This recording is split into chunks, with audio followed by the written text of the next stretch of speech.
Yes Venkateswara Reddy గారు మీది freeze అవుతుంది, సిగ్నల్ సర్చ్ క్రాస్ చెక్ చేసుకోండి. భవానీ శంకర్ గారు క్షమార్పణ చెప్పాలా జగన్మోహన్ రెడ్డి గారు పెద్ద ఆయన పాపం అడిగారు మా గొంతు వినిపించమని. పదే 2 ఏళ్ల నుంచి అసెంబ్లీకి వచ్చి మీ గొంతు వినిపించమని చెప్తానే ఉన్నారు కదా.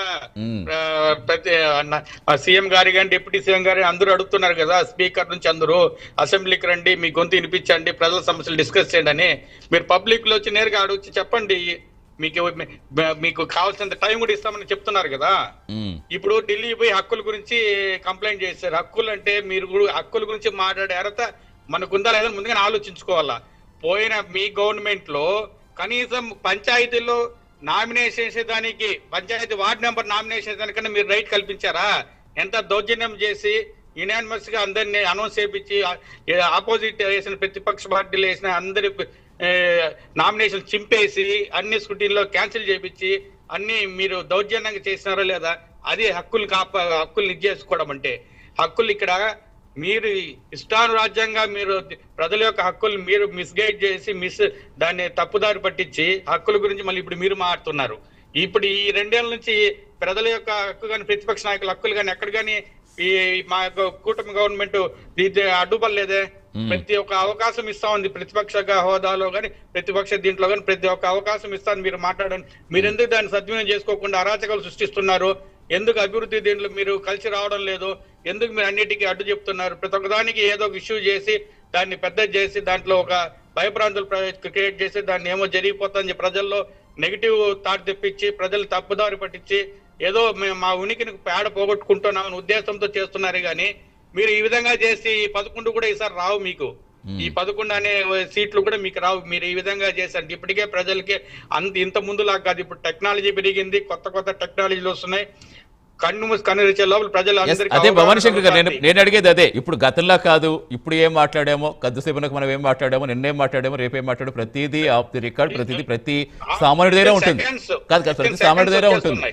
నిజంగా అంత అర్థం చేసుకునే స్థితిలో ఉన్నారా? దేనికి పార్టీలు, ఈ పార్టీ ఆ పార్టీని కదా, అన్ని పార్టీలు ఎందుకు ఇలా చేస్తున్నాయి? అసలు ప్రజా సంస్థలు ఎక్కడ ఫోకస్ పెట్టకుండా లేని ప్రజలకు తెలుసండి. లాస్ట్ కి ఎక్కడ ఓటేసేటప్పుడు ఎవరికి వేయాలని మీరు లాస్ట్ ఎలక్షన్స్ మీకు ఎగ్జాంపుల్ ఎక్కడ ఏ అనలైజేషన్ ఇప్పుడు మన చెప్తారు కదా ఈ టీవీ ఛానల్స్ కానీ వీళ్ళందరూ రిజల్ట్స్ ఎట్లా వస్తాయని ఎవరైనా ఊహించుకున్నారా?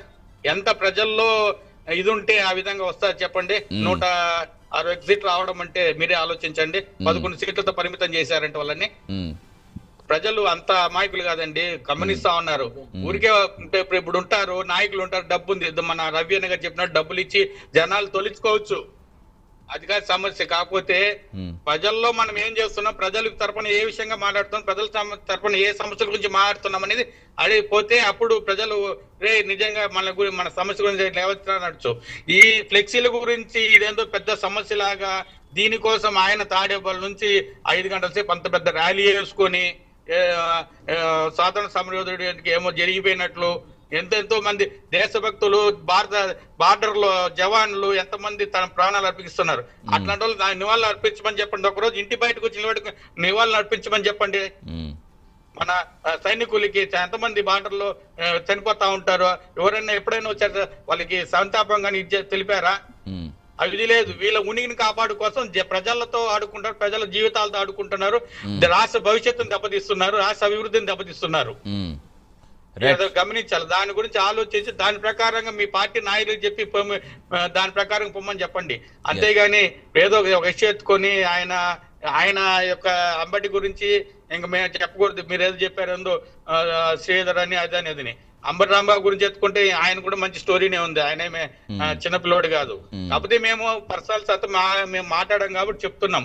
మీ సందర్భం మీరు వచ్చి మీరు అన్నారు కాబట్టి అన్నాం. కాబట్టి మీరు చేయాల్సింది ఏమంటే అభివృద్ధి గురించి రాష్ట్రం గురించి ఏం సమస్యలు మాట్లాడడం కానీ అనవసరంగా సృష్టించి లేని హక్కులు ఉల్లంఘనని లేదంటే మా దళితులపై దాడి జరుగుతుందని. ఆయన కాపు నాయుడు అంటే కాపు నాయుడు నాకు అర్థం కాలేదు. ఈ రోజు కాపు నాయుడులనే గుర్తుకొచ్చేసినారు వీళ్ళకి. అదే పవన్ కళ్యాణ్ కాపు అతను ఏ విధంగా మాట్లాడినారు ఇదే కాపు నాయకులు అందరూ అప్పుడు గుర్తు రాలేదు కులాల గురించి. ఎందుకంటే కులాల మీద రచ్చలు పెట్టడానికి ఇవన్నీ తీస్తారు. లేని ఇష్యూలని తీసి అందరి మధ్య రచ్చలు పెట్టి మన ఒక రాష్ట్రాన్ని అల్లకొల్లం చేయాలనే ఉద్దేశం తప్ప వేరే ఏమన్నా ఆలోచన ఉందా మీకు? రాష్ట్రం గురించి హర్షేష్ గారు, రాష్ట్ర అభివృద్ధి గురించి మాట్లాడండి. హర్షేష్ గారు, ఇప్పుడు ఎవరు సంయమనం పాటించారు? ఇప్పుడు ఇది కాస్త వర్గాలకి కులాలకి ఇలా ఒక సున్నితమైన అంశం కాస్త మరో సున్నితమైన అంశానికి డైవర్ట్ చేసే విధంగా